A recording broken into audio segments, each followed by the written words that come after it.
Step 1. Drum machines. When it comes to industrial or EBM, drum machines are your best friend.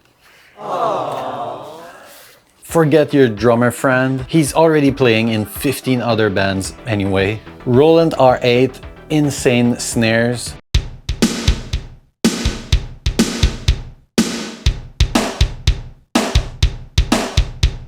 Boss DR660, good all around and pretty cheap.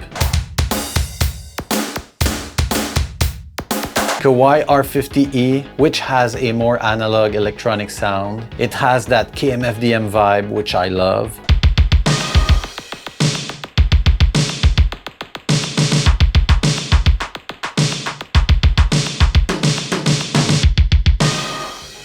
Or the Alesis HR16.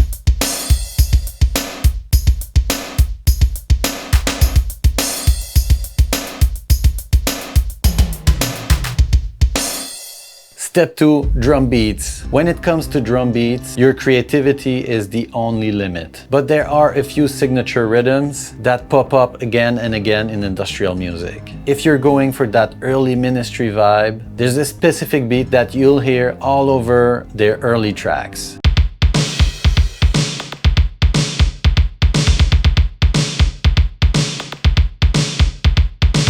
If you want something more danceable, you can't go wrong with the classic 4 on the floor beat.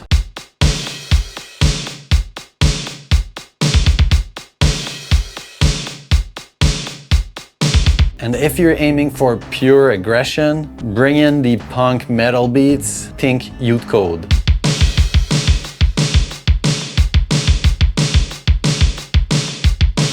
Step 3, what you've all been waiting for, synthesizers. Sure, you can make industrial with pretty much any synthesizer, but some synths were especially popular back then. Take the Pro One for example, everybody used it, Kevin Key's favorite synth, and featured heavily on classic records like Frontline Assembly's Caustic Grip, or the Oberheim Expander, a go-to on early classic Nine Inch Nails tracks. There's also digital legends like the Waldorf Microwave series, capable of delivering icy metallic tones. And if you're after that unmistakable 90s flavor, you'll want some FM synthesis in your toolbox. Think, of course, Yamaha DX7, TX81Z, or modern options like the Electron Digitone, you tell me. Even softwares like Serum 2 can pull off some pretty convincing FM.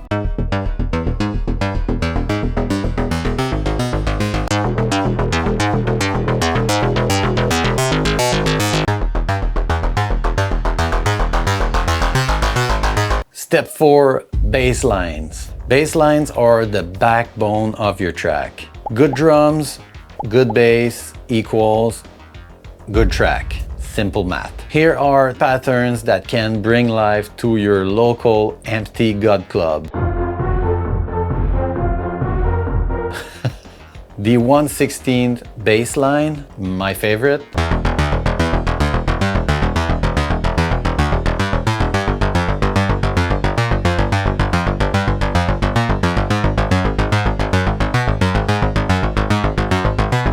The 1/8th bass line, the unofficial national anthem for every EBM band.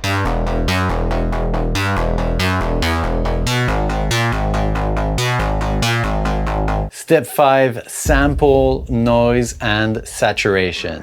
Industrial isn't just about instruments, it's about texture and vibe. Add random metal hits to your mix, old school movie samples,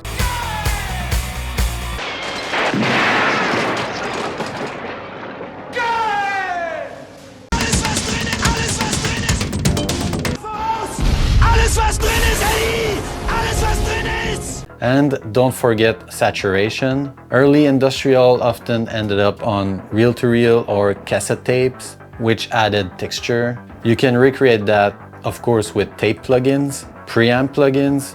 This is my favorite plugin lately. I love it, I put it everywhere. I really like that one too. It recreates that old school Akai sampler texture. Step 6, last step, most important. Just suck at it for 2 decades and maybe, just maybe you'll eventually be good at it. All right, all the steps together sounds like this.